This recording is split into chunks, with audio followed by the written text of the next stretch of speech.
Je représente l'AFPS, l'Association France-Palestine Solidarité.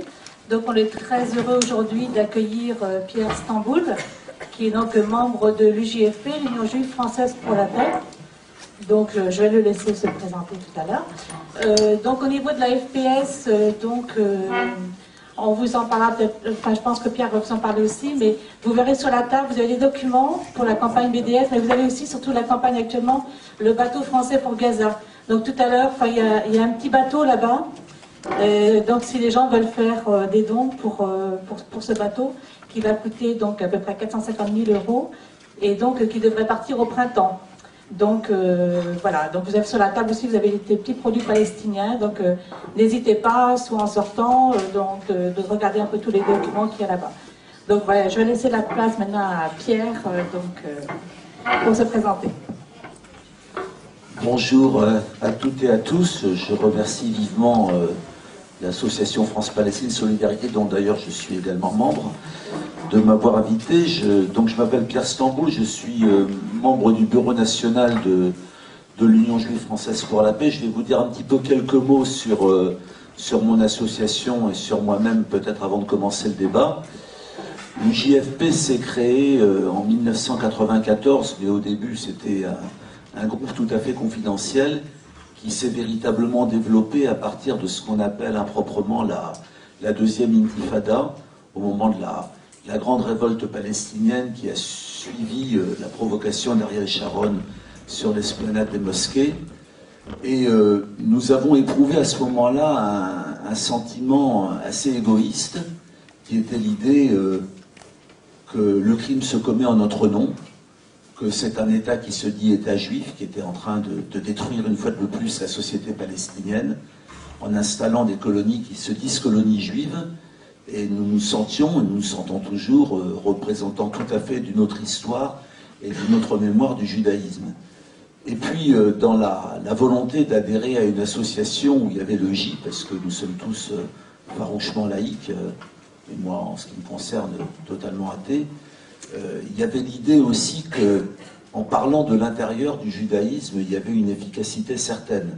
En gros, les propos que je vais tenir en ce moment, moi je ne risque que l'accusation légère d'être un juif traître ou ayant la haine de soi, et vous, quand vous les proférez, vous savez que vous êtes à peu près instantanément traité d'antisémite. Et nous avons compris que cette guerre étant une guerre qui n'est ni raciale, ni religieuse, ni communautaire, le fait qu'il y ait une composante juive dans le mouvement de soutien à la Palestine était extrêmement important. Et également, dans ce soutien, il y a l'idée qu'il existe en Israël une petite minorité que nous appelons les Israéliens anticolonialistes, des noms célèbres que vous avez sûrement entendus, Michel Warshawski, Ilan Pappé, Nourit Peled, Amiras, Gideon Levy, des cinéastes comme Eyal Sivan ou Avi Mokrabi. Et même s'ils sont des groupes comme les anarchistes contre le mur, B'Tselem, l'AIC, les femmes en noir, et même si ce courant de l'opinion israélienne est très minoritaire, il est extrêmement important. Nous les comparons volontiers un petit peu aux porteurs de valises français pendant la guerre d'Algérie. Et si une paix fondée sur l'égalité des droits et la justice sera, et on l'espère, un jour possible, ce sera en grande partie grâce à eux. Et aussi, une des raisons d'être de l'UJFP, c'est que vous savez que le crime qui est commis depuis maintenant plus de 60 ans contre le peuple palestinien se commet avec une espèce de parapluie qui s'appelle l'antisémitisme. Or, nous sommes assez nombreux issus de cette histoire-là. Personnellement, mes parents sont arrivés en France en 1938 en venant d'Europe de l'Est et ont été des résistants communistes. Pour ma mère, elle est la seule survivante de sa famille. Pour mon père, il était dans le groupe Manoukian, il a été déporté à Buchenwald. Et donc, quelque part, pour nous, c'est une espèce de double insulte, l'idée qu'on fasse payer au peuple palestinien un crime qui est totalement un crime européen et un crime occidental. Et c'est une espèce de double crime, quoi, l'idée de se venger sur quelqu'un d'autre qui n'a pas la moindre responsabilité là-dedans. Enfin, pour terminer la présentation un petit peu personnelle, il se trouve que l'Union Juive Française pour la Paix et moi-même, nous avons fait une mission en Palestine très récente, qui date de d'octobre-novembre, c'était la 166e mission civile, et qui avait la particularité d'être une mission judéo-arabe. Un tiers de la mission, c'était l'Union juive française pour la paix, et les 2 tiers, c'était trois associations arabes, l'Association des travailleurs maghrébins de France, la TMF, la FTCR, la Fédération tunisienne citoyenne des 2 rives, qui vient de fêter une grande victoire, et IDD, c'est Immigration, Développement, Démocratie. Et donc nous sommes partis avec les mêmes idées et ensemble, à la fois pour témoigner et à la fois pour avoir de grandes rencontres politiques. Donc, y compris dans ce que je raconterai, il y a des choses qui sont très récentes et qui sont issues de mon voyage très récent en Palestine. Alors en fait, je vais intervenir essentiellement aujourd'hui sur des questions historiques. Je fais partie à l'intérieur de l'UJFP du courant qui est très radicalement antisioniste. C'est-à-dire que je vis, je ne suis pas seul, le sionisme comme étant une espèce de perversion complète de l'histoire juive. Je répéterai souvent que ce qui est en train de se faire au Proche-Orient est totalement criminel pour le peuple palestinien, mais est également totalement suicidaire pour les Israéliens et met en danger les Juifs du monde entier. Et c'est un petit peu sur ce terrain-là que je voudrais intervenir. Alors la première question que je vais poser, c'est pourquoi il n'y a pas la paix aujourd'hui? Pourquoi est-ce qu'on est enfermé dans une logique de guerre sans fin? Et pour ça, il faut essayer de comprendre comment on a façonné en Israël la mentalité aujourd'hui qui est majoritaire et quelle est l'idée que les Israéliens ont des Palestiniens. Ben, la première idée que les Israéliens ont des Palestiniens, c'est qu'ils n'existent pas. C'est-à-dire que quand on regarde un petit peu toute l'histoire de la colonisation sioniste en Israël, cette colonisation s'est faite dans un sens, j'emploie un mot qui est volontairement choquant pour des Juifs, et qui est dans un négationnisme de l'histoire de la Palestine, de l'existence de la Palestine. La première fois que les Israéliens vont prononcer le nom de Palestine, ce sera pour les accords d'Oslo. Jusque-là, c'était les Arabes, c'est-à-dire qu'il y avait une négation de l'essence même de l'histoire, de la dignité, de la civilisation palestinienne. On peut voir en Israël des musées, qui sont des musées célébrant la colonisation, dans lesquels on voit des grandes photos des premiers colons qui sont arrivés. Autour, il y a des tas de fellahs, il y a des tas de Palestiniens qui sont sur la photo, mais qui ne sont pas sur la légende, parce que pour les Israéliens, ils n'existaient pas. Un des grands mensonges fondateurs, c'est la fameuse idée une terre sans peuple pour un peuple sans terre.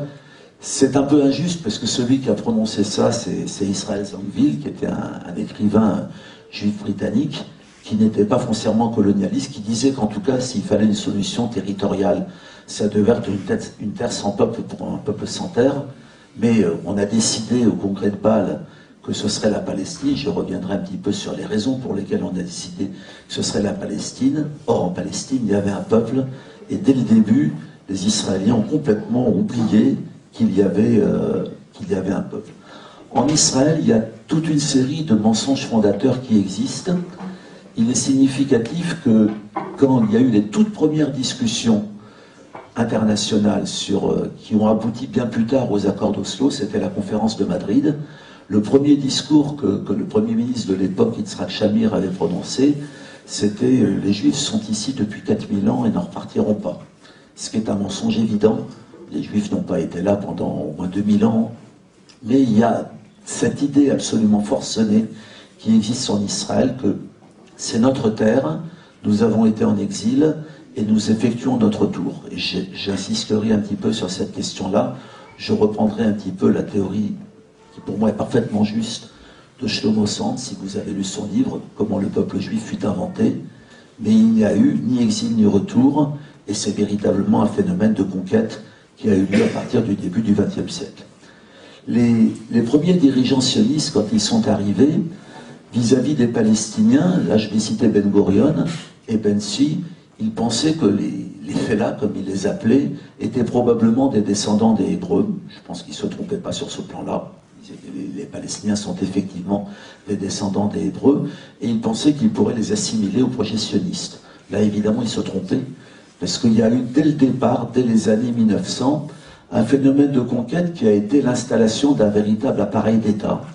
Alors, je vous signale que les principaux instruments de cette conquête ont été l'agence juive, ont été le KKL, le Fonds National Juif, qui est en train d'ailleurs un peu partout en France, et notamment chez moi à Marseille, de faire des collectes de fonds, et la Histadrout, qui était le principal syndicat. Et tous ces instruments ont établi, bien avant 1948, bien avant la création de l'État d'Israël, la réalité de ce qui allait devenir un nouvel État. Mais dans ce nouvel État, la terre était pour les Juifs, le syndicat était pour les Juifs, les constructions étaient pour les Juifs, l'immigration était pour les Juifs, c'est-à-dire que la notion même d'un État d'apartheid et d'un État séparé existait déjà bien avant 1948. Les Palestiniens, bien sûr, se sont révoltés. La première grande révolte, c'est 1929, donc vous voyez, le début de cette guerre est extrêmement ancien. C'est Hébron, 1929. La très grande révolte, c'est 1936. C'est le colonisateur britannique qui a fait une répression absolument terrible contre les Palestiniens. Il y a eu 12 000 morts, la plupart des élites palestiniennes qui ont été déportées. Mais dès le départ, les sionistes ont établi un concept qui est aujourd'hui le concept hégémonique dans l'Israël d'aujourd'hui. Ce concept, c'est de la novlangue, c'est le transfert. Le transfert, ça veut dire en gros, les Arabes, ils ont de la place dans le désert, ailleurs, et donc c'est le transfert au-delà du Jourdain. Et quelque part, la guerre de 48 n'a pas réalisé complètement le transfert. Elle va expulser 800 000 Palestiniens de leur propre pays, mais le plus grand regret des dirigeants sionistes, et ils le disent aujourd'hui, c'est nous ne sommes pas allés jusqu'au bout. Ariel Sharon, quand il a gagné les élections de 2001, le principal slogan sur lequel il a été élu, c'est « Nous allons achever la guerre de 48 ». C'est-à-dire nous allons achever l'expulsion de ceux qui ne l'ont pas été. Autrement dit, il faut bien avoir dans l'idée qu'on se trouve dans une situation aujourd'hui où entre Méditerranée et Jourdain, il y a 11 millions d'habitants, il y a 5,5 millions de Juifs israéliens, il y a 5,5 millions de Palestiniens. Quand on ajoute toutes les entités palestiniennes qui existent, Gaza, la Cisjordanie, Jérusalem, les Palestiniens de 48, ceux qui vivent dans des camps, mais que dans la majorité de l'opinion israélienne, l'issue de cette guerre, c'est de transformer les Palestiniens en ce que sont devenus les Amérindiens des États-Unis ou les aborigènes d'Australie. C'est-à-dire une population tellement marginalisée qu'elle ne sera plus en situation de revendiquer ses droits. Donc je crois que si on n'a pas dans la tête l'idée que pour les Israéliens, il y a un postulat absolu, nous sommes légitimes dans ce pays, c'est notre pays, nous avons fait notre retour. Les Palestiniens sont des intrus. Et à terme, il faudra bien que les Palestiniens deviennent l'équivalent des Amérindiens. Si on n'a pas dans la tête que c'est ça qu'on a enseigné à cette population, et c'est ça auquel ils croient majoritairement, on ne comprend pas pourquoi, après Oslo, il y a eu la relance de la colonisation, il y a eu tout ça. Donc j'ai bien voulu un petit peu, dans le début de cette intervention, vous expliquer ça. Il faut savoir que les Israéliens, quand ils présentent l'histoire, présentent très souvent leurs avancées comme étant des accidents historiques. Or, il se trouve que, on sait maintenant, parce que les archives ont été ouvertes, qu'en 1948, comme les Palestiniens l'avaient toujours dit, la Nakba, la catastrophe, l'expulsion de 800 000 Palestiniens, c'était totalement prémédité. Je vous conseille, si vous ne l'avez pas fait, la lecture du livre d'Ilan Papé, qui explique bien le plan d'Alet, qui était un plan d'expulsion des Palestiniens. 85% de la population palestinienne de la zone qui sera conquise par Israël a été expulsée à cette époque.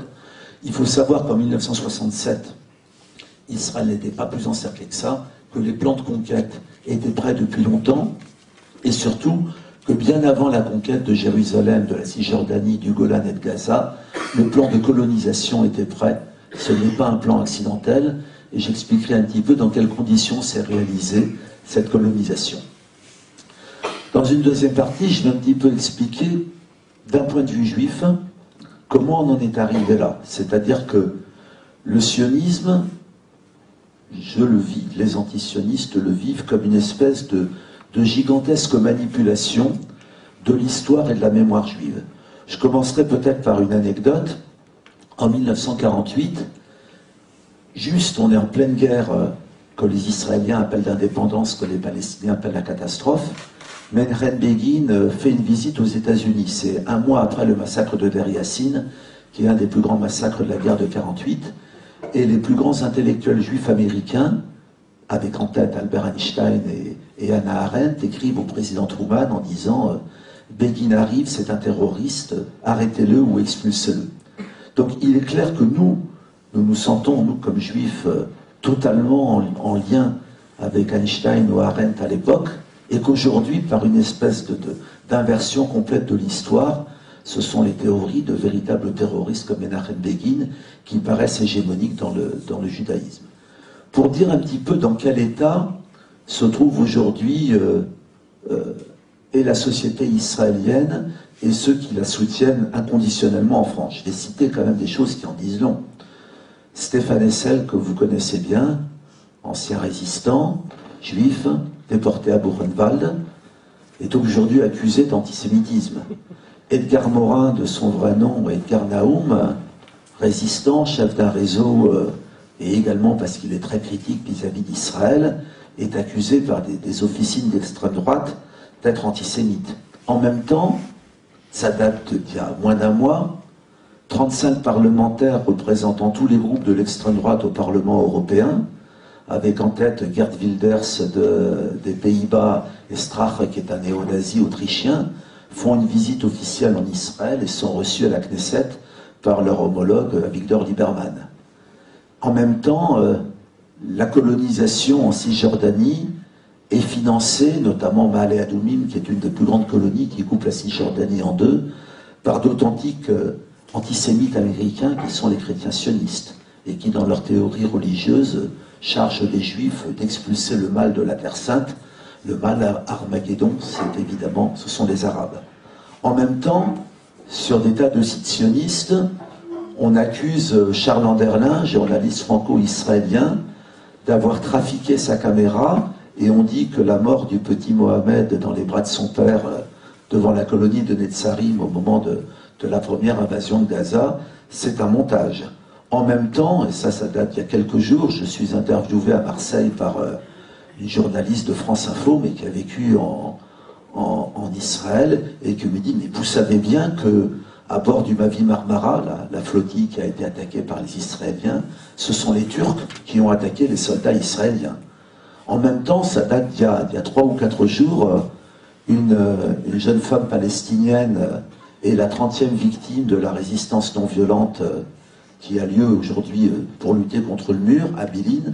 Elle est tuée, et il y a sur tous les sites aujourd'hui, que vous pouvez aller voir sur les sites sionistes, mais c'est évidemment un montage, il n'y a jamais eu de mort, et puis vous savez bien qu'on ne peut pas mourir d'une grenade. Donc il y a cette espèce d'idée de négationniste complète vis-à-vis de la souffrance de l'autre, vis-à-vis de l'existence de l'autre aujourd'hui, qui est majoritaire aujourd'hui dans l'opinion en Israël et dans l'opinion d'un certain nombre, majoritaire hélas, de juifs de France. Alors pourquoi on en est arrivé là? Je dirais que le sionisme, historiquement, c'est une réponse à l'antisémitisme, c'est une réponse fausse. Il faut comprendre que vers 1880, 60% des juifs du monde entier vivent dans un seul pays, qui s'appelle l'Empire russe, et qu'il y a un peu plus de 6 millions de juifs, ça fait 10% de la population de cette zone-là, de la zone de résidence entre Baltique et mer Noire. Dans cette espèce de Yiddishland, la grande majorité des juifs se laïcisent, se prolétarisent, perdent la religion bien souvent, et une grande majorité de l'opinion adhère à des idées révolutionnaires, et c'est pas tout à fait par hasard que les juifs formeront une partie importante du personnel politique de tous les mouvements révolutionnaires en Europe orientale. Et pourtant, à ce moment-là, apparaît de façon complètement minoritaire, face au pogrom et à l'antisémitisme, une théorie politique, le sionisme, qui a été développée par des juifs occidentaux. Enfin, Théodore Herzl était hongrois, mais c'est surtout en Allemagne ou en France que les théoriciens sionistes se sont développés, et les grandes masses étaient à l'Est. Et cette théorie, c'est, dès le départ, c'est une théorie de la séparation. Donc on ne comprend pas ce qui peut se passer aujourd'hui en Israël si on ne comprend pas que l'idéologie qui est à l'œuvre, c'est une théorie de la séparation. C'est la théorie que juifs et non-juifs ne peuvent pas vivre ensemble. C'est la théorie que, face à l'antisémitisme, c'est pas la peine de les combattre. Les sionistes ne joueront aucun rôle dans la lutte contre l'antisémitisme, ou dans les milices juives qui vont se créer pour résister au pogrom, ou dans l'engagement révolutionnaire. Ils ne joueront un rôle que très très mineur, 40 ans plus tard, dans la résistance au nazisme, parce que dès le début, le seul et unique but qui est dit, c'est on se sépare, il n'y a qu'une seule solution pour les juifs, c'est de vivre entre eux, de partir et d'avoir leur État.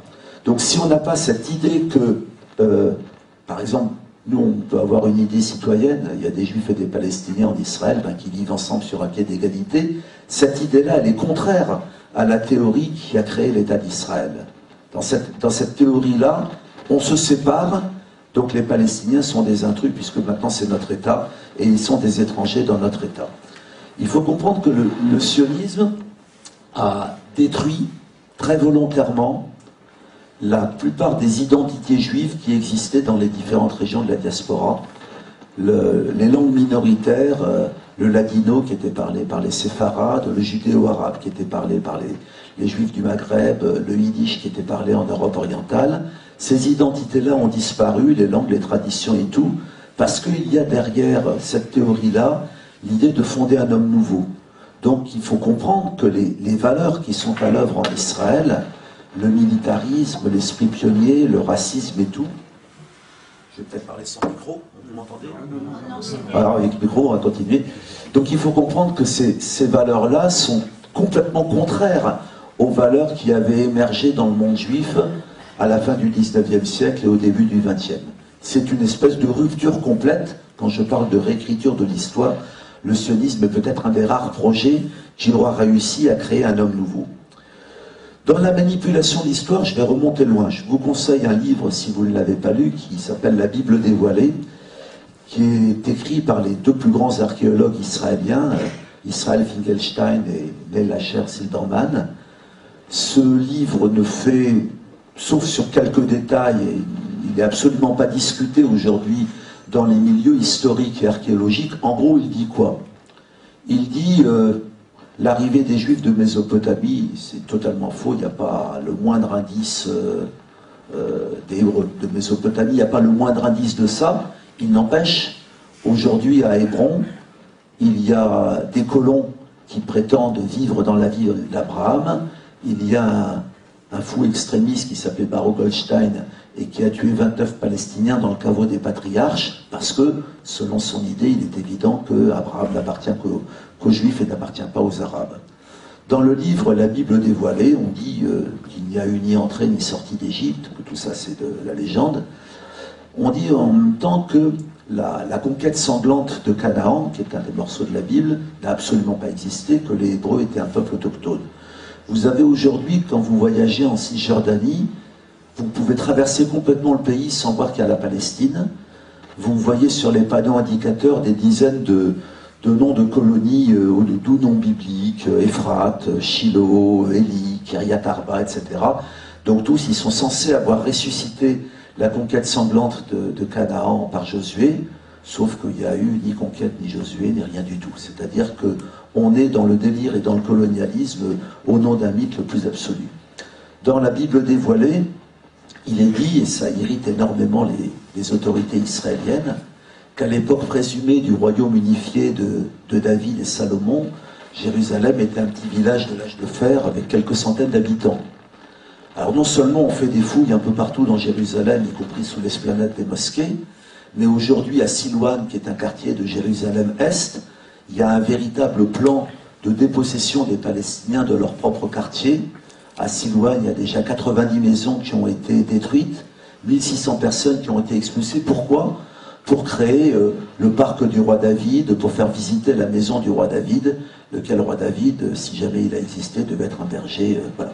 Donc on est dans l'espèce de mythification la plus complète qui sert de prétexte à un projet colonial. J'ajouterais, je franchis un millénaire allègrement, Shlomo Sand a écrit un livre que je conseille donc à tout le monde, Comment le peuple juif fut inventé. Shlomo Sand est un historien israélien qui était élève de Vidal Naquet. Et en gros, là, même s'il y a des points historiques qui sont discutables dans le livre de Shlomo Sand, l'essentiel n'est pas discuté. Et la théorie centrale de Shlomo Sand, c'est il n'y a eu ni exil ni retour. C'est-à-dire, on est au cœur du mythe sioniste. Dans le mythe sioniste, les Juifs ont vécu un paradis, le royaume unifié, ils ont été chassés, et grâce aux sionistes, ils font le retour dans la mère patrie, et tout le reste, la diaspora, ça n'existe pas, c'est une parenthèse malheureuse, et les Palestiniens, ça n'existe pas. Et Shlomo Sand explique en gros que quand a lieu la deuxième destruction du temple par Titus, puis la révolte de Bar Korba et tout, on est au 1er siècle après Jésus-Christ, c'est la religion juive qui s'est dispersée dans tout le monde méditerranéen et en Orient, mais elle était déjà dispersée bien avant, il y avait depuis longtemps des Juifs à Alexandrie, à Rome et tout, c'est pas le peuple, autrement dit, ça signifie que l'écrasante majorité des Juifs sont des descendants de convertis, vous voyez, j'ai pas spécialement le type moyen-oriental, et que l'écrasante majorité des Palestiniens sont descendants de la population autochtone, donc en bonne partie des Hébreux. Et que donc il n'y a absolument pas eu de retour, et que l'arrivée des sionistes à partir de la fin du 19e siècle en Palestine n'est pas du tout un phénomène de retour dans la mère patrie, c'est un phénomène de conquête et de conquête coloniale. Toujours dans la réécriture de l'histoire, les sionistes aujourd'hui sont inscrits dans le partage du monde d'après la chute du mur de Berlin, dans lequel le président Bush avait dit que le mal absolu c'était l'islam et l'islamisme, et il avait véritablement caractérisé cette population comme étant celle qu'il fallait haïr. Aujourd'hui en Israël, c'est une idéologie qui est totalement partagée, et chaque fois qu'il y a des élections, c'est à qui préparera le projet le plus affiné d'attaque contre le Liban, contre l'Iran, etc. Et donc il a fallu essayer de réécrire dans l'histoire le fait que les Juifs avaient été éternellement les victimes des Arabes et des musulmans. Ça aussi, c'est une légende complète.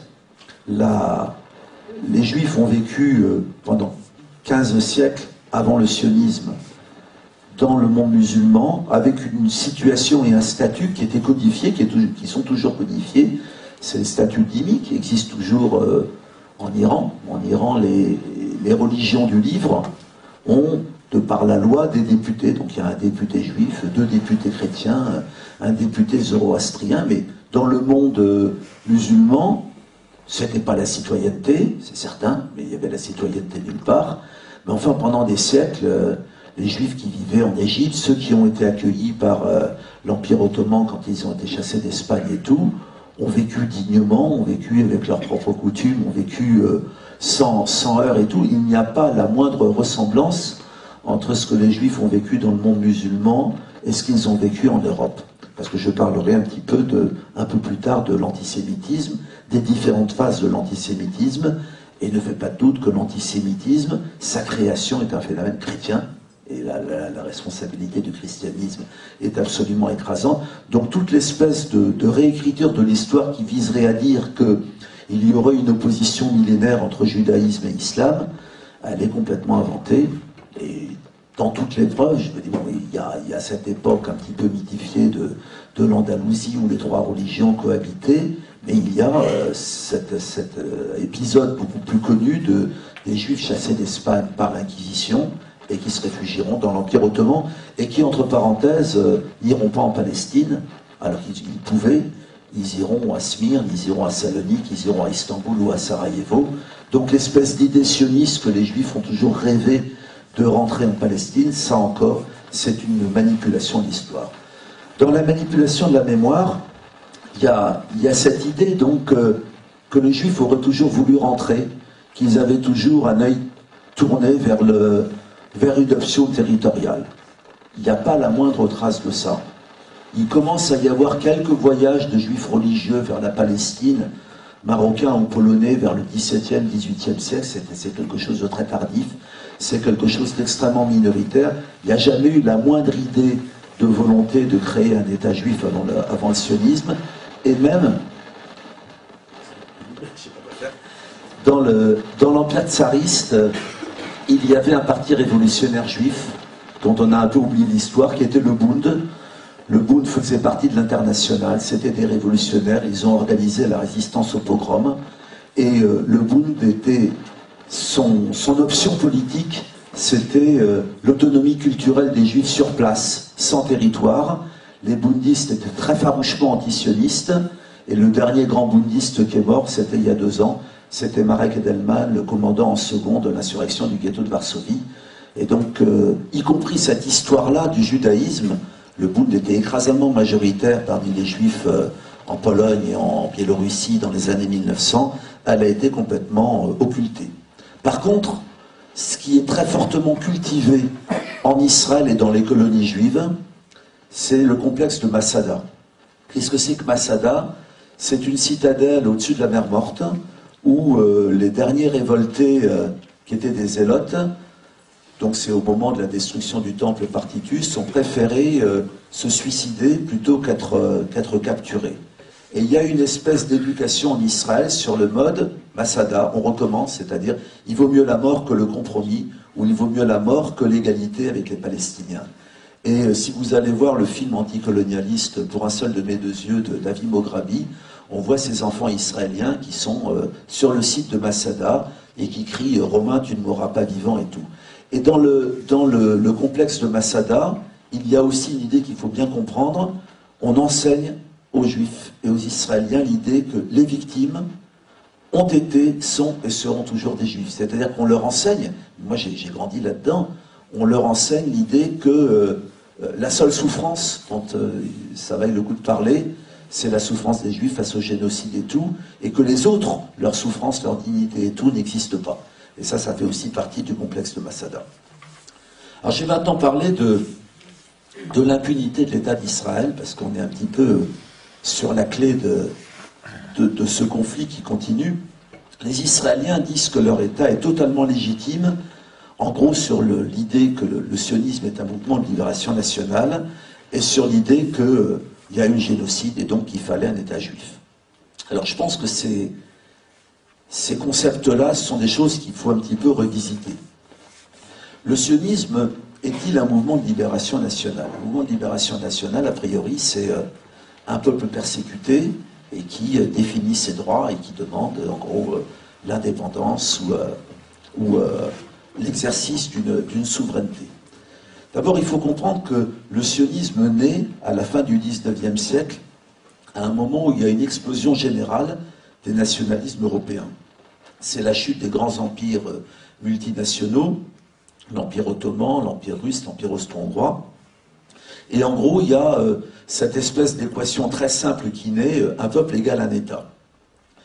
Si on regarde un petit peu cette théorie-là, elle est quand même responsable d'un nombre considérable de guerres, les guerres des Balkans, la guerre de 14 et tout ce qu'on veut. Elle a même recontinué 60 ans après avec les guerres de Yougoslavie, 80 ans après avec les guerres de Yougoslavie. Et puis même, j'ai envie de dire que ce concept nationaliste qui prônait quelque part des États ethniquement purs n'est pas du tout étranger à la montée du nazisme. Donc quelque part, le sionisme a puisé dans ce même terreau idéologique. Mais c'est un nationalisme très très particulier, parce que c'est un nationalisme qui a dû inventer le peuple et le territoire. Il n'y avait pas de peuple juif. Je partage un petit peu les théories de Shlomo Sand là-dessus. Il y avait des communautés juives ayant une communauté de destin liée à la religion. La principale communauté chez laquelle est né le sionisme, c'est la communauté yiddish, c'est le peuple yiddish qu'il y avait entre Baltique et Mer Noire. Mais qu'est-ce qu'il avait de commun avec les juifs du Maghreb, avec les falachas ou avec les juifs yéménites? Donc il a fallu créer une espèce de concept très artificiel de peuple, de concept très artificiel de langue, parce que évidemment le hébreu s'est créé sur la chute des autres langues, et un concept de territoire, puisque ce territoire-là n'existait pas. Et en plus, c'est ce nationalisme qui s'est transformé en colonialisme, est un colonialisme très particulier, parce que la plupart des colonialistes exploitent le peuple indigène, et que le sionisme a eu dès le début comme projet non pas de l'exploiter, mais de l'expulser. Il faut un petit peu comprendre les rapports du sionisme avec l'Occident, parce que ce sont des rapports qui sont liés à l'antisémitisme. Juste avant sa mort, Theodor Herzl, un des grands fondateurs du sionisme, rencontre un des pires ministres antisémites du tsar, Plevé, qui était l'organisateur notamment le pogrom de Kishinev, que ma grand-mère a vécu. Et Plevé et Herzl lui dit « Vous et moi, nous avons les mêmes intérêts, qu'un maximum de juifs quittent la Russie. » C'est-à-dire qu'il faut comprendre que le sionisme, dès le début, ne s'inscrit pas contre l'antisémitisme. Il s'inscrit en utilisant l'antisémitisme pour un projet politique qui est de partir et de créer un État. Si on prend la déclaration Balfour, Balfour, ministre britannique, 1917, à un moment où l'Angleterre est en train de conquérir toutes les possessions ottomanes au Proche-Orient, Balfour, exactement comme l'écrasante majorité des politiciens de son époque, général de Gaulle compris largement, est profondément antisémite. Et en même temps, Balfour dit, ben voilà, la Palestine va être un foyer national juif. Donc il faut comprendre quelque chose là. Si on ne comprend pas ça, on n'arrive pas à comprendre les rapports entre l'antisémitisme et l'État israélien. Les Juifs en Europe étaient des parias. Les Juifs en Europe étaient considérés comme des Asiatiques inassimilables. Les Juifs partant au Proche-Orient deviennent des Européens et deviennent des colonisateurs. Il y a un basculement qui s'est fait. Si on ne comprend pas ce basculement, on ne comprend pas aujourd'hui le rôle que va jouer l'État d'Israël. C'est-à-dire que peut-être de la même façon que les Français ont colonisé la Nouvelle-Calédonie avec des communards, avec des parias qui sont devenus des colonisateurs, les Européens ont colonisé le Proche-Orient en y envoyant leurs propres parias là-bas. C'est quelque chose qu'il faut bien comprendre et qui naît dès le début de la déclaration Balfour. Dans la propagande sioniste, on cite toujours la question du génocide qui est devenu quelque chose d'assez fondamental. Je vous dis, et souvent, si vous allez tenir les propos que je tiens, vous allez instantanément être traité de génocidaire, d'antisémite et tout. Même si c'est douloureux, il faut aller revoir les rapports du sionisme et du nazisme, même si c'est douloureux. Alors je sais que quand je dis ça, souvent, je me fais accuser, donc je vais citer quand même quelques choses qui sont totalement discutables. 1933, arrivé au pouvoir d'Hitler, les Juifs américains déclarent l'embargo sur l'Allemagne nazie. Pratiquement immédiatement, depuis ce qu'on appelle le Yishuv, c'est-à-dire les colonies juives qui sont en Palestine, Ben Gurion dit non, ce boycott est contre-productif, il est contre nos intérêts, nous avons tout à fait intérêt et à faire du commerce avec l'Allemagne nazie et à obtenir des nazis qui permettent aux Juifs allemands de venir en Palestine. Et il brise le boycott de l'Allemagne nazie, c'est 1933, c'est pas la droite qui fait ça, c'est Ben Gurion. Alors, après avoir cité la gauche, je vais citer la droite. Yitzhak Shamir, futur Premier ministre d'Israël pendant 7 ans, dirige à l'époque un courant révisionniste qui s'appelle le groupe Stern, qui est un héritier de Jabotinsky. Jabotinsky qui est l'inventeur du concept du transfert. Le groupe Stern à l'époque multiplie les attentats aveugles contre les Palestiniens, mais très rapidement va s'en prendre aux Britanniques qui sont accusés de ne pas laisser suffisamment de Juifs venir en Palestine. Le groupe Stern va assassiner, donc Yitzhak Shamir, futur Premier ministre, va assassiner des soldats britanniques jusqu'au début 1943. Il y avait déjà des millions de morts en Europe. Donc je veux dire que quand on envoie cette idée que Israël était un havre de paix et était la solution pour les Juifs par rapport à la question fondamentale du génocide, il faut interroger sur ce qu'ont fait les sionistes. Alors ça, ils l'ont fait avant la guerre. Pendant la guerre, ils n'ont pas fait grand-chose. Il y avait une espèce, y compris parmi les Juifs qui étaient déjà en Palestine, c'était 5% des Juifs du monde entier, donc pas grand-chose. Il y avait une espèce d'incompréhension complète par rapport à ce qui se passait en Europe. Après 1945, leur intérêt principal, ça a été attirer le maximum de Juifs. C'est-à-dire qu'ils ont considéré l'affaire du génocide comme étant quelque chose qui allait permettre, ils ne se sont pas trompés là-dessus, permettre la création de l'État qui jusqu'à présent n'était pas possible. Là aussi, il faut s'interroger sur l'attitude des Européens. Souvent, quand on voit Michel Alliot-Marie ou quand on voit Sarkozy et tout parler d'Israël, on peut avoir l'impression fausse que c'est la culpabilité occidentale vis-à-vis du génocide et vis-à-vis de l'antisémitisme. Écoutez, quand on se sent coupable, on ne se comporte pas comme ça. Je considère que l'antisémitisme européen est une chose absolument affreuse sur laquelle la culpabilité de l'Europe est totale. Mais quand on se sent coupable, on dit, bah, écoutez, vous avez été des parias en Europe, maintenant vous avez l'égalité des droits et la discrimination, c'est fini. Mais en 1945, ce qu'on leur dit, c'est pas ça. On leur dit, maintenant vous avez un État, vous partez quand vous voulez. C'est-à-dire que l'Europe s'est dégagée de sa responsabilité majeure dans un des pires crimes de l'histoire, la destruction de la moitié des Juifs européens, sur le dos du peuple palestinien qui n'avait pas de responsabilité là-dedans. Il faut savoir qu'en 1945, il y a des centaines de milliers de rescapés des camps et du Yiddishland qui errent dans des camps, leur pays, la Pologne, la Roumanie, c'est plus possible d'y retourner. Donc ils demandent des visas à l'Ouest, en France, aux États-Unis, où on veut. Et qu'est-ce qu'on leur dit? Mais il n'en est pas question. Vous avez un pays et vous foutez le camp. Là, c'est Daniel Mermet qui racontait ça dans une de ses émissions. 1951, il reste un camp de juifs rescapés du génocide en Bavière. Ils se révoltent, ça fait 6 ans qu'ils attendent quand même. La police allemande charge, vous imaginez 1951, des flics allemands chargeant des rescapés des camps, et ils sont tous expulsés en Israël. C'est-à-dire qu'il y a eu une espèce de consensus, voilà, le problème il est fini, vous avez votre pays. Ce consensus d'ailleurs ne frappait pas que l'Europe ou que l'Occident, il frappait aussi l'URSS et les pays staliniens, puisque il ne faut pas oublier que le premier pays qui a reconnu Israël, c'était l'URSS, et que pendant la guerre de 1948, la Haganah a reçu des armes, notamment des armes tchèques, qui ont été relativement déterminantes pendant la guerre.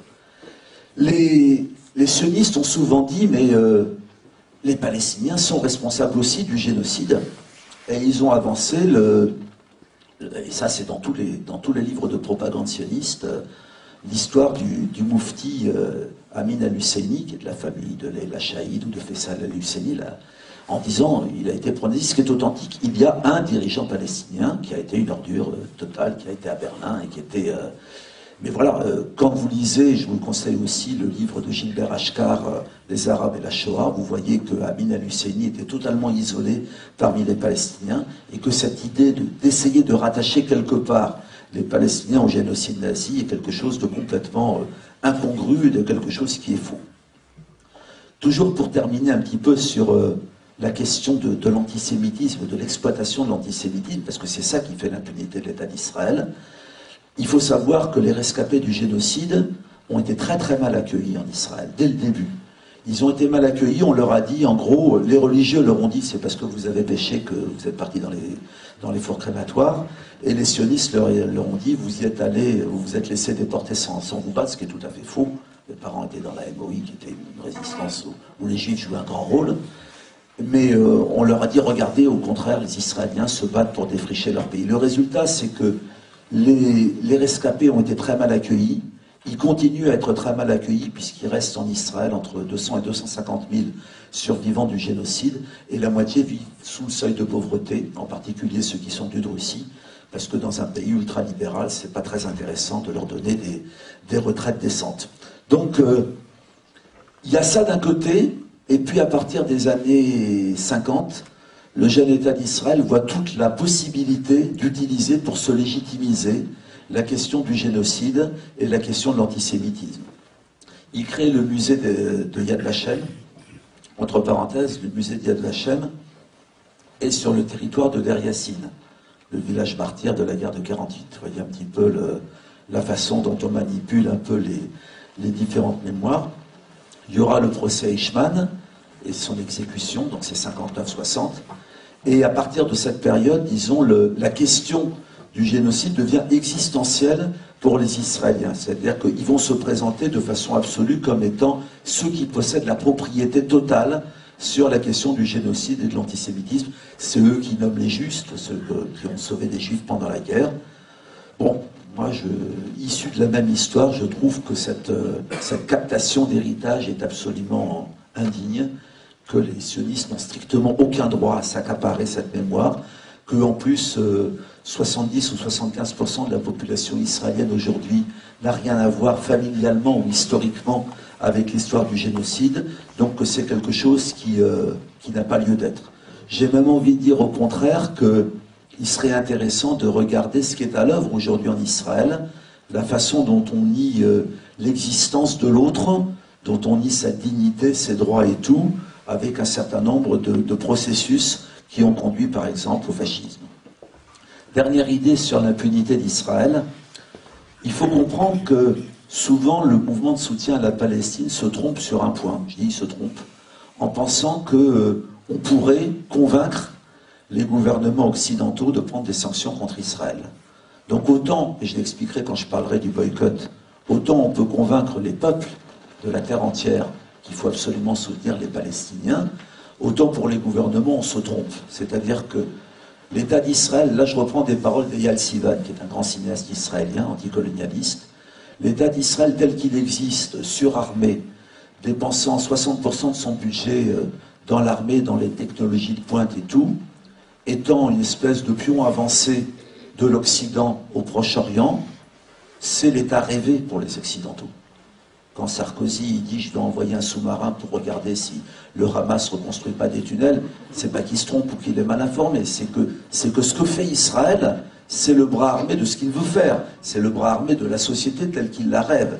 Et donc cet Israël-là, surarmé, colonialiste et tout, c'est l'Israël qui est rêvé aujourd'hui par les États-Unis ou par l'Occident. Il y a eu là-dessus de nombreuses personnes qui se sont trompées. Je n'en faisais pas partie, je l'ai écrit à l'époque sur l'élection d'Obama. Autant Obama a fait quelque chose, qui est le discours du Caire, où il dit l'ennemi n'est plus le musulman ou l'islam, ça a un sens. Autant quiconque regardait les relations entre les États-Unis et Israël depuis 1967, c'est que toute décision qui fait consensus dans l'establishment israélien sera imposée aux Américains parce qu'avant tout, perdre Israël, c'est perdre l'Égypte, j'espère qu'ils vont la perdre demain, l'Arabie Saoudite et le reste. C'est-à-dire que le rôle stratégique d'Israël vis-à-vis des États-Unis est tel que si jamais il y a confrontation ou désaccord, la puissance absolue, elle est du côté de la direction sioniste, elle n'est pas du côté des États-Unis, pour des raisons stratégiques et pour des raisons que cet Israël-là, c'est l'Israël qui est voulu par l'Occident. Je vais vous décrire maintenant un petit peu ce qui est à l'œuvre et ce qui a été... ce que la 166e mission a pu constater dans son voyage là-bas. Il y a en Israël et en Palestine aujourd'hui pas un génocide. Il ne faut pas comparer ce qui se passe à Gaza et ce qui s'est passé pendant la Deuxième Guerre mondiale, mais il y a un sociocide, je reprends une expression de Michel Warshawski, il y a la destruction systématique et organisée de tout ce qui est le lien social, l'unité territoriale et la société palestinienne. Et une des grandes victoires des Israéliens, c'est qu'ils ont fait éclater le monde palestinien en 5 entités qui sont assez diverses et dont ils s'efforcent de faire que ces 5 entités soient éclatées, ne soient plus reliées les unes aux autres. La première, il ne faut jamais l'oublier, ce sont les réfugiés. Le peuple palestinien est un peuple de réfugiés. Nier ou vouloir limiter le droit de retour des réfugiés palestiniens, c'est nier le crime fondateur. C'est nier ce qui s'est passé, le nettoyage ethnique de 1948. Aujourd'hui, les réfugiés... D'abord, il faut savoir que la première violation du droit international de l'État d'Israël, c'est 1948-49, c'est la déclaration 194 de l'ONU, donc c'est décembre 48, où l'ONU dit, pour qu'il y ait l'armistice, que les réfugiés palestiniens pourront rentrer chez eux et récupérer leur maison. Et la première violation qui est immédiate et qui ne sera pas sanctionnée, c'est Israël qui dit non, ils ne pourront pas retourner, ils sont maintenant aujourd'hui 4,5 millions avec leurs descendants à avoir la carte de l'UNRWA, et même dans les semaines qui suivent, plusieurs centaines de villages palestiniens sont dynamités ou sont donnés aux nouveaux immigrants qui arrivent notamment du monde arabe. Il faut savoir là-dessus que dans cette guerre, la question de la mémoire est un enjeu fondamental. Une des associations anticolonialistes israéliennes qui est peu connue s'appelle Zorot, et elle ressuscite justement la mémoire de ces centaines de villages palestiniens qui ont été détruits, et elle emmène, quand elle le peut, les descendants de ces familles visiter ce qui a été leur maison et tout, justement pour que la mémoire ne s'éteigne pas. Donc la question des réfugiés, elle est centrale dans le monde palestinien. On sait maintenant un peu par Wikileaks que l'autorité palestinienne a songé en 2008 à abandonner le droit au retour des réfugiés. C'est impensable. C'est-à-dire que imaginer une paix qui saute la question fondamentale, qui est la réparation du crime fondateur, c'est pas une paix. Donc on sait très bien que ça ne peut pas avoir lieu. Deuxième entité palestinienne qu'on oublie très souvent, ceux qui s'appellent les Palestiniens de 48, c'est-à-dire les Palestiniens qui ont la nationalité israélienne. Leur situation, plus de 60 ans après la création de l'État d'Israël, se dégrade d'une façon énorme. Et elle se dégrade pourquoi? Parce que Israël, dans la loi, est un État juif. Et donc, quand on n'est pas juif, ce qui est le cas de 20% des citoyens israéliens, on est un étranger dans son propre pays. Les Palestiniens d'Israël ont un nombre d'interdits incommensurables au travail, des métiers très importants, compagnie des eaux, d'électricité, transport, éducation, santé, tout ça leur sont interdits. Ils ont des discriminations énormes au logement, ils ont une discrimination fondamentale à la terre. Il faut se souvenir que 92% de la terre était palestinienne en 1948, et il y en a moins de 2,5% maintenant. Et donc, par exemple, sans arrêt, ils sont dans des villes où ils n'ont pas le droit de construire quand la famille s'agrandit. Ils se trouvent avec des terres qu'on leur confisque. Il y a eu, bon, vous savez, quand on fait la journée de la terre, ce sont sur des émeutes de Palestiniens de 48 qui ont réclamé. Il y a aujourd'hui parmi eux une situation affreuse qui est celle des Bédouins du Negev. Les Bédouins du Negev sont 160 000. Quand Israël a conquis le Negev, ils les ont enfermés dans des HLM. Donc les Bédouins avec leurs chameaux sont sortis. Donc on dit, ben, vous sortez très bien, mais vous n'avez pas de terre. Donc par exemple, dans le département de Beersheba, les Bédouins font 28% de la population. Ils ont droit à moins de 1% de la terre. Il y a 45 000 Bédouins qui vivent dans des villages reconnus et 115 000 Bédouins du Negev qui vivent dans des villages non reconnus. Village non reconnu, ça veut dire sans eau, sans électricité, sans route, sans école, sans le droit de construire une maison, et dès qu'ils en construisent, on leur détruit. Le village de Al-Arakib, où avait lieu une partie du dernier forum social où nous étions à la Toussaint, a subi il y a quelques jours sa 9e destruction. On rencontre des Bédouins, donc citoyens israéliens, qui nous disent, ben voilà, moi je suis éleveur de dromadaires, je fais des congrès internationaux où je représente Israël, et on m'a détruit plusieurs fois ma maison, j'habite un bidonville en plein désert. C'est la situation actuelle des Palestiniens d'Israël. Il faut comprendre que ces Palestiniens votent pour 3 partis, ils ne votent plus du tout pour les partis sionistes, ils votent pour le Parti communiste, pour le Ta'al et pour le Balad. Nous avons rencontré les dirigeants du Balad, mais vous en avez entendu parler. Azmi Bishara, qui est leur fondateur, vit en exil pour ne pas être en prison. Adine Zohabi, qui est une femme qui est députée à la Knesset, était sur le Mavi Marmara, le bateau turc. Elle s'est fait agresser en pleine Knesset à son retour. Et aujourd'hui, énormément de militants palestiniens d'Israël sont en prison, à commencer par celui qui coordonnait toutes leurs ONG et qui était l'organisateur du forum social de Haïfa, Amir Mahoul, qui a été condamné à plusieurs années de prison pour espionnage, puisqu'évidemment, un Palestinien israélien est forcément un espion. Troisième entité palestinienne, celle à laquelle je n'ai pas pu aller, Gaza. Gaza, c'est un laboratoire à ciel ouvert.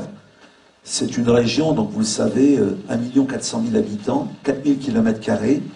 Pendant 40 ans, il y avait des colons qui occupaient 40% de l'espace, 8000 colons, avec une grande colonie qui s'appelait Netzarim au milieu. Et puis, les Palestiniens, d'abord ça a été un trait de génie de Sharon d'évacuer Gaza, parce que comme ça, il a réussi quelque part ce qui allait devenir la séparation entre Gaza et la Cisjordanie. Et il a réussi ce qui est son but, que de ne pas inclure Gaza dans les 5,5 millions de Palestiniens qui sinon seraient à égalité avec les Juifs dans la population de cette région. Gaza, on a puni collectivement la population pour avoir, entre guillemets, mal voté. Donc vous savez que ce blocus est un véritable crime de guerre. Dans ce blocus, toute une population reçoit en quantité très faible et très insuffisante électricité, eau, ciment, matériel scolaire, nourriture. Donc on a des situations qui sont des situations de pauvreté énorme. 60% de la population qui est sous le seuil de pauvreté. Briser le blocus, c'est une nécessité. Tout à l'heure, on parlait de la flottille. Donc il y a eu la flottille qui a été attaquée avec 9 morts, qui était principalement une flottille turque. Il y a eu un bateau juif qui a été arraisonné, sur lequel il y avait à la fois des Israéliens et des Juifs qui appartiennent aux mêmes organisations que nous, mais qui venaient d'Allemagne, en particulier. Et puis il va y avoir une flottille internationale d'une 20aine de bateaux, probablement au mois de mai, avec un bateau français. Donc inscrivez-vous dans ce projet. Briser aujourd'hui le blocus de Gaza, c'est une nécessité absolue. Souvent, quand on parle de Gaza, le Hamas, les terroristes, etc. Là-dessus, il faut arrêter. Il faut comprendre que pour Israël et pour les dirigeants sionistes, l'essentiel, c'est de ne pas avoir de partenaire pour la paix. Pendant des dizaines d'années, les Israéliens ont eu en face d'eux des dirigeants palestiniens laïcs, parlant hébreu, ayant parfaitement compris ou inclus la martyrologie juive. Je donnerai un exemple d'une telle personnalité, c'est Marwan Barghouti, qui est en prison à vie. Et qu'est-ce qu'ils ont fait vis-à-vis de ces gens-là? Ils les ont roulés dans la farine, ils ont fait des assassinats ciblés, ils les ont emprisonnés et tout. Et quand ils ont conquis Gaza en 1967, on avait le droit de rien construire à Gaza sauf des mosquées. Et puis quand le Hamas est devenu fort, les Israéliens ont commis des assassinats ciblés contre le Cheikh Yassine, contre Ahmed Rantisi, et ce qu'on peut appeler des exécutions extrajudiciaires. Donc, il faut arrêter de discuter en termes de Fatah, Hamas et tout. Il était important pour les Israéliens de ne pas avoir de partenaires, et c'est comme ça qu'il faut comprendre aujourd'hui la situation de Gaza. L'opération Plomb Durci, qui a fait 1400 morts à Gaza, elle a été rendue possible parce qu'en Israël, pendant des mois et des mois, la presse a expliqué que les Gazaouis étaient tous des terroristes, que ce n'étaient pas des hommes, et en gros que le droit de tuer était quelque chose de tout à fait légitime. J'en viens à la quatrième entité palestinienne, c'est Jérusalem-Est. Jérusalem, Michel Warshawski, qui nous a fait visiter sa ville et tout quand nous y étions, nous explique souvent que c'est la ville des 3/3.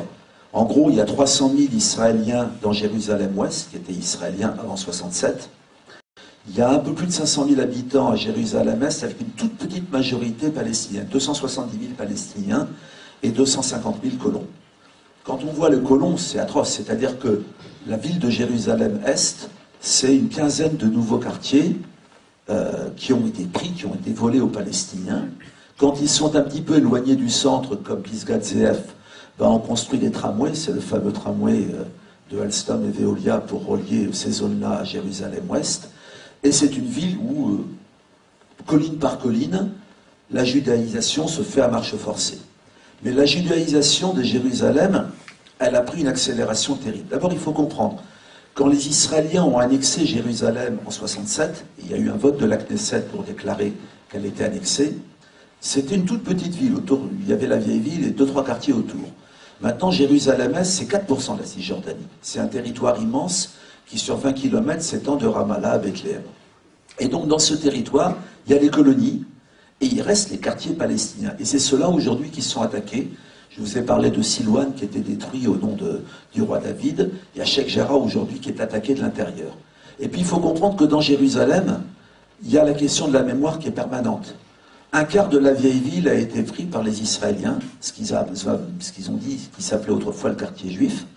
Mais par exemple, à 200 mètres du mur des Lamentations, il y a un musée qui célèbre 1948, mais pas les 800 000 Palestiniens qui ont été virés de chez eux.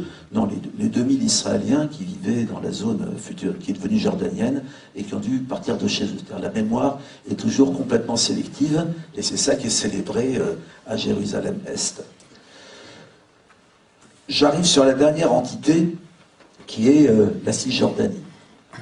C'est sans doute une situation qui est incroyablement dure. D'abord, on a un petit peu du mal à comprendre comment ce qui allait devenir l'autorité palestinienne, enfin en tout cas Yasser Arafat, a pu signer un projet de paix à Oslo avec zone ABC, c'est-à-dire dans lequel étaient déjà inclus l'émiettement, les Bantoustans, et le fait que la Cisjordanie, ça allait être complètement émietté. Aujourd'hui, les Palestiniens sont beaucoup plus nombreux que les colons. Si on enlève Jérusalem, il y a 250 000 colons. Il y a 250 000 colons en Cisjordanie, 250 000 à Jérusalem-Est. Mais les colons qui sont moins nombreux, beaucoup que les Palestiniens, encerclent les Palestiniens. Il y a aujourd'hui ce qu'on appelle une colonisation spatiale. C'est-à-dire que les colonies qui sont déjà d'immenses territoires, ils ont toute une zone sur laquelle ils peuvent s'agrandir, et sur ces zones-là, on construit une zone industrielle, on construit une décharge, une station-service, donc on occupe l'espace, et le résultat, c'est que sauf Jenin peut-être, toutes les grandes villes palestiniennes aujourd'hui sont complètement encerclées par le mur et les colonies. Alors avec des choses qui sont terribles, par exemple à Bethléem, la colonie de Haroma arrive aux portes de la mairie, et on sait que cette colonie-là, avant c'était une forêt, la forêt a brûlé mystérieusement le premier jour des négociations entre Ehud Barak et Yasser Arafat, et aujourd'hui c'est une colonie qui fait 20 000 habitants et qui est en voie d'agrandissement. Que le mur coupe littéralement la Palestine en des tas de morceaux, prive les Palestiniens d'une énorme partie de leur territoire et rend la vie complètement impossible. Donc vraiment, ce qui reste de la Cisjordanie aujourd'hui, c'est des Bantoustans émiettés, avec l'impossibilité complète d'avoir une économie, d'avoir un commerce, d'avoir une production. Je vous conseille de lire le livre d'un franco-palestinien qui s'appelle Ziad Klo, et qui est un jeune, il a 32 ans je crois, et qui a écrit un livre qui s'appelle « Il n'y aura pas d'État palestinien ». Il a été, comme franco-palestinien, engagé pour négocier avec les Israéliens. Déjà, ce qu'il raconte des négociations est édifiant des deux côtés. mais la réalité qu'il décrit de la Cisjordanie est totalement exacte. Alors pour finir, parce que j'ai été très long, c'est quoi la paix? Ben, j'espère vous avoir convaincu sur une idée, de la même façon que on n'a pas pu sortir de dizaines d'années de guerre en Afrique du Sud sans dire l'apartheid est un crime, et ça a été le point que Mandela ne voulait pas négocier, il avait raison. On ne sortira pas de cette guerre-là en maintenant le sionisme.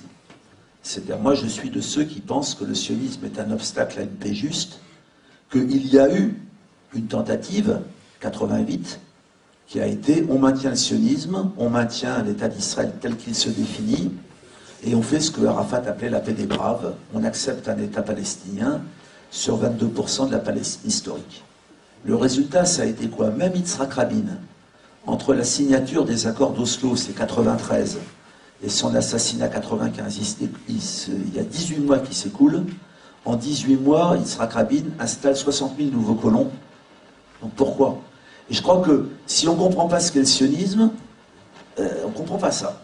Et donc, ça dit bien que sur cette base-là, il ne peut pas y avoir de paix. Quand on regarde, Julien Salingue est en train d'écrire une thèse sur les accords d'Oslo et sur l'autorité palestinienne, quand on regarde ce qui a été signé, les Israéliens ont confié à l'autorité palestinienne la tâche d'assurer la sécurité de l'occupant. On ne peut pas signer une paix sur ces bases-là. Une paix, c'est quoi? D'abord, c'est la parole. Un Israélien devra dire, voilà, 1948, on a fait un nettoyage ethnique, ça, c'est pas possible, le droit international n'accepte pas ça, et donc la paix, c'est, on va voir maintenant, 60 ans après, ou 70 ans après, comment on répare. La première parole, elle devrait être celle-là.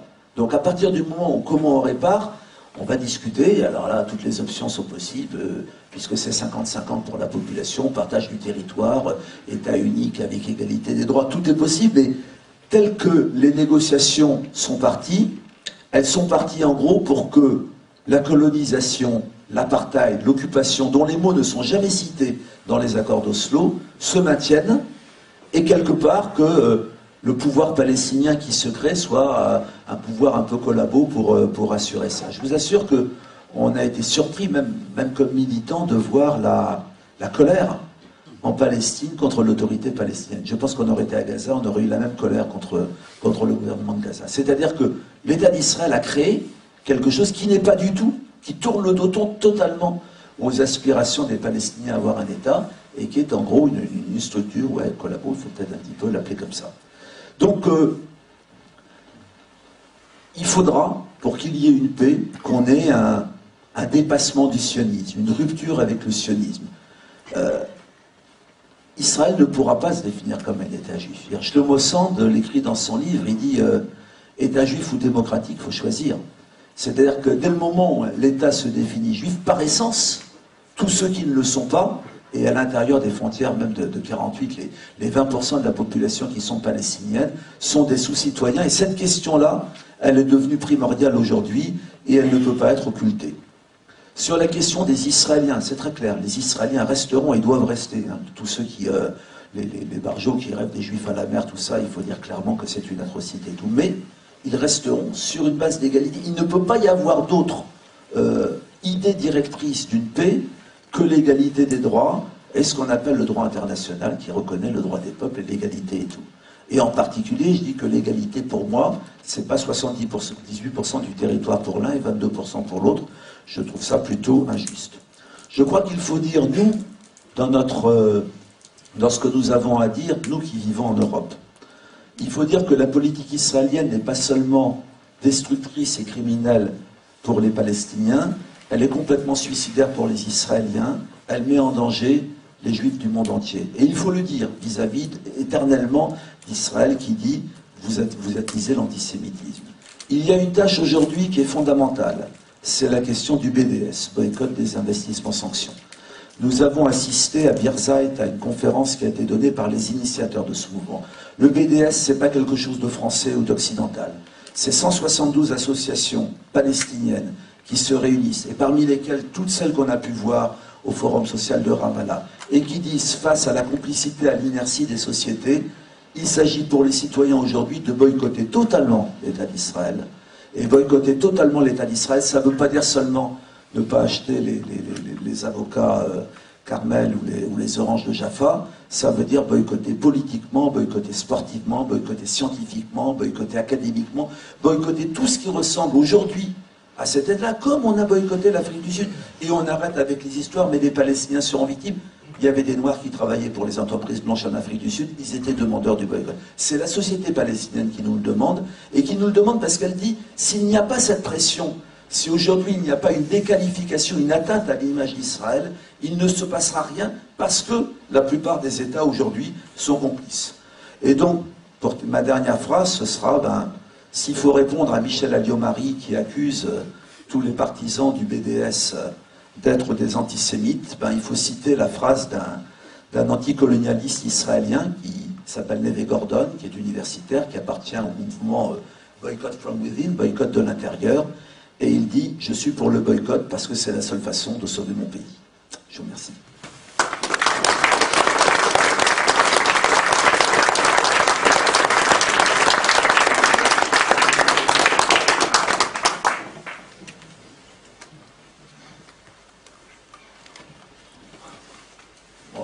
Je ne sais pas s'il y a un micro dans la salle ou comment on fait. Il y en a là, donc maintenant place aux questions.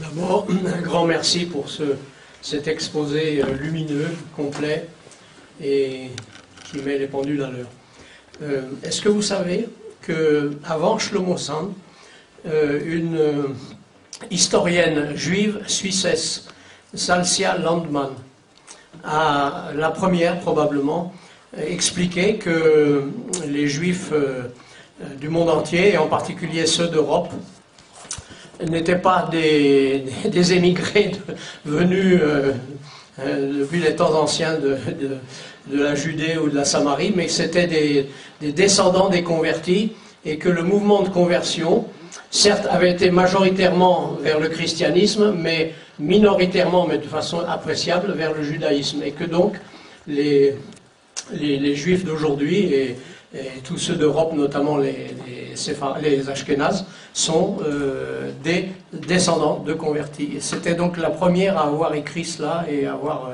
plaidé. Je pense que Shlomo Sand a dû connaître cette source historique.